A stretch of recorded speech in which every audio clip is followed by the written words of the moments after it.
Terima kasih atas kesempatannya. Perkenalkan, nama saya Christian Erenita Burupurba. Saya di sini untuk membawakan judul proteksi radiasi di fasilitas kedokteran nuklir untuk radiofarmasis dan dekontaminasi pada area kerja. Yang pertama, saya akan membahas tentang kedokteran nuklir. Kedokteran nuklir adalah kegiatan pelayanan kedokteran spesialistik yang menggunakan sumber radioaktif terbuka dari disintegrasi inti berupa radionuklida dan radiofarmaka untuk tujuan diagnostik, terapi, dan penelitian medik klinik yang didasarkan pada proses definisi instalasi fisiologi, patofisiologi, dan metabolisme. Instalasi kedokteran nuklir adalah tempat dilakukannya pelayanan kedokteran nuklir.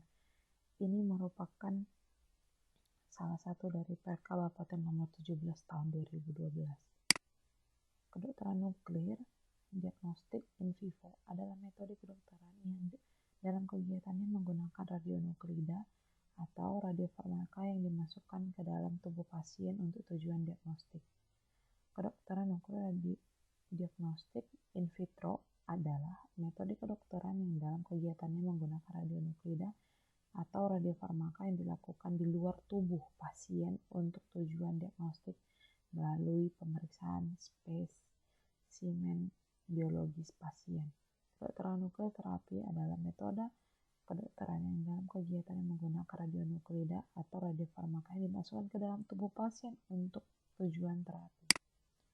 Prinsip proteksi radiasi di kedokteran nuklir itu ada dua. Yang pertama, kita akan membahas tentang pengendalian secara eksternal menggunakan prinsip pertama, waktu, di mana semakin singkat waktu paparan, maka dosis radiasi yang diterima akan semakin sedikit juga.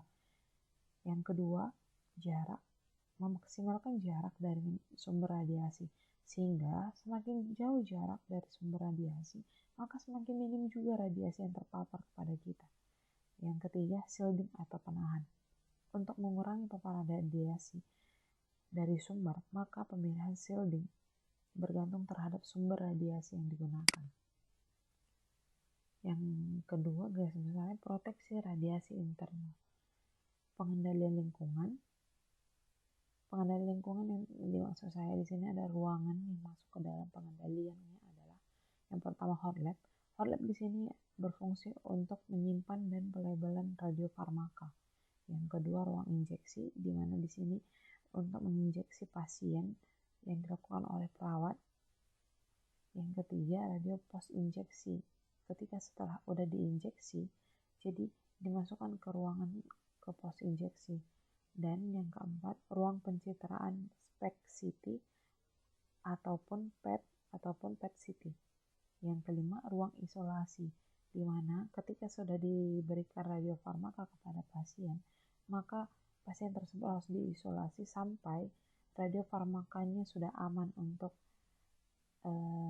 dikembangkan lagi. Yang keenam, ruang limbah. Ketika semua sudah selesai, jadi limbah dari semua radiofarmakanya harus dibuat di tempat yang telah ditentukan. Yang kedua, pengendalian pekerja.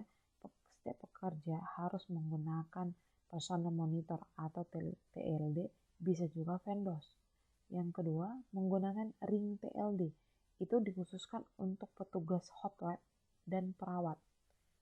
Kemudian menggunakan APD, yaitu APD yang saya maksud itu seperti apron, Google, sarung tangan PB, sharing set, shoes, and head cover sarung tangan. Yang berikutnya just lab. Terus data penerimaan dosis tercatat. Kemudian kita masuk ke pengendalian sumber radiasi. Bagaimana caranya? Yang pertama, kita harus membatasi sumber radioaktif yang akan digunakan. Tidak boleh terlalu banyak ataupun terlalu sedikit, harus pas dan harus segera digunakan. Yang kedua, menggunakan wadah atau kontainer yang sudah aman, yaitu yang sudah tidak bisa memancarkan radiasi lagi. Dan sudah memang ditentukan dari tempat wadahnya radioaktif yang kita bawa. Yang ketiga, ventilasi yang baik. Di dalam ruangan harus menggunakan ventilasi yang baik agar sirkulasi udara pada ruangan tersebut dapat terus bergantian sehingga tidak tercemarnya uap dari radioaktif yang akan diberikan. Di sini saya membahas alur pasien diagnostik di kedokteran nuklir. Yang pertama, pasien diagnostik untuk ZRATC 99M. Kemudian diberikan ke pasien tersebut diperiksa di kamar regama. Lalu ketika setelah sudah pasien, karena dia memakai TC 99M, jadi di waktu paruhnya hanya sebentar dan pasien tidak perlu diisolasi dan boleh langsung pulang. Yang kedua, pasien diagnostik untuk zat radioaktif I131 dengan dosis 2-5. Itu ketika sudah diberikan, pasien boleh pulang, tetapi kembali lagi untuk serial scan di 24 sampai 40 atau 40 hari pasca ditetes. Setelah selesai di scan, pasien boleh pulang. Kemudian ini adalah saya sangat membahas tentang proteksi radiasi pada radiofarmasis. Di sini radiofarmasis adalah tenaga kesehatan yang memiliki kompetensi dalam melaksanakan kegiatan yang terkait dengan radiofarmaka. Radiofarmasis sebelum memasuki ruangan hot lab harus menggunakan kacamata Google, sarung tangan, head cover, shoes cover, lab coat, dan menggunakan apron. Kemudian menggunakan alat pencatatan dosis berupa ring TLD dan TLD badge. Kemudian setelah selesai, di ruangan itu ada juga hand foot body monitor, berfungsi untuk mengetahui tentang kontaminasi pasca bekerja dengan radiasi. Jadi ketika selesai melakukan pekerjaannya, maka radiofarmasis wajib melakukan pengecekan dengan alat ini yang sudah saya lampirkan di slide. Kemudian kita masuk ke dekontaminasi pada area kerja. Yang pertama, dekontaminasi itu apa sih? Nah, dekontaminasi itu proses pembersihan suatu benda atau zat untuk menghilangkan zat radioaktif.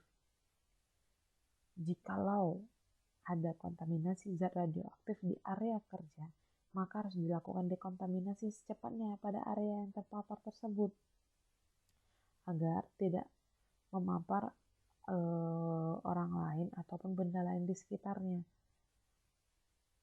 Contohnya ketika ada suatu benda yang tumpah yang berupa cairan. Nah, ketika kita tidak membersihkannya secara cepat, maka cairan itu akan merembes ke benda-benda di sekitarnya.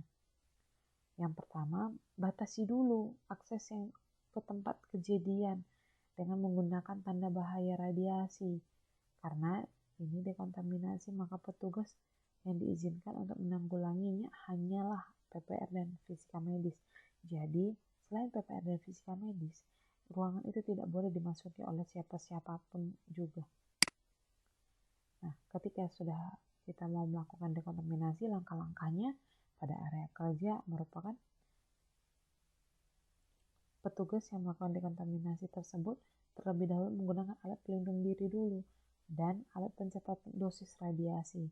Pantau area yang terpapar menggunakan surveimeter, lalu paparan di area yang terkontaminasi. Kenapa menggunakan surveimeter?